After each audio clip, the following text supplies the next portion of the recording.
She is on the phone with 911 right now. He said I'm rude and he's just threatening me Look. right now. Look at her. She said I just threatened her. What threat? What threat did I make towards you? I'm Elizabeth. What threat did I make towards you, ma'am? Huh?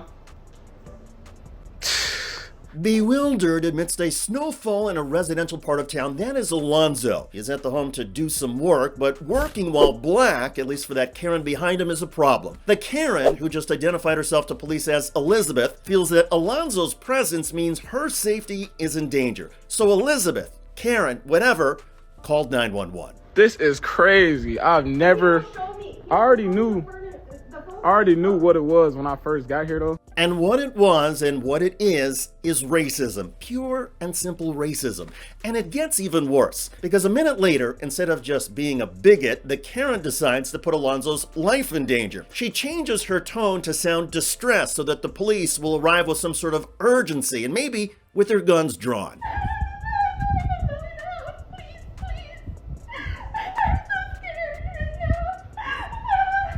What?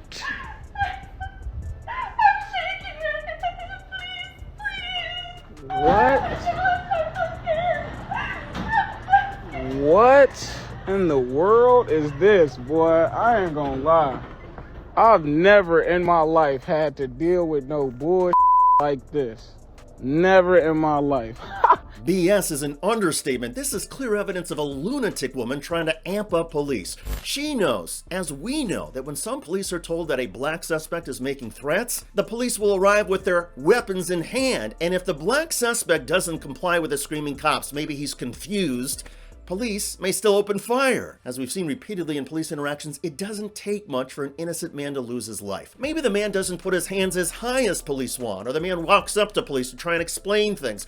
Or maybe the man tries to call a friend or pull his pants up and police think he's reaching. So the police open fire. This happens in America over and over. So when a Karen or anybody else calls the police and makes a false claim in a distressed voice, especially about a black man, that Karen is literally putting the man's life in danger. And the guy was at the home or residence just doing his job. Alonzo, who goes by Lonzo Gambino on TikTok, posted this video with the caption, "Happy Black History Month." The video has now been viewed more than 5 million times.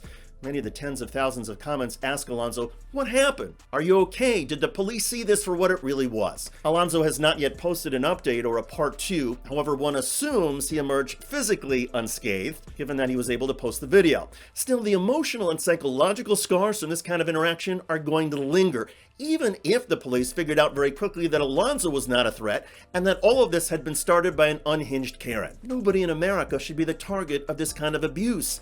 But sadly, it happens all the time. On social media, you do not have to look very far to find videos of innocent people, often black men, who are the victims of pure bigotry and racism. I suppose we should be grateful for all the handheld cameras that enable us to record and document the racism.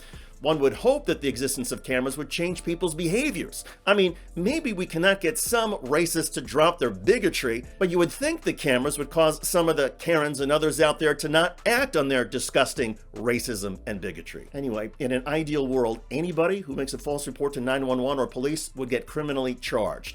It's not clear if that was even considered in this case, but at a certain point, our communities need to crack down on these Karens and get them locked up and put away. I'm David Shuster. Thanks for joining us. Tell me your thoughts in the comment section.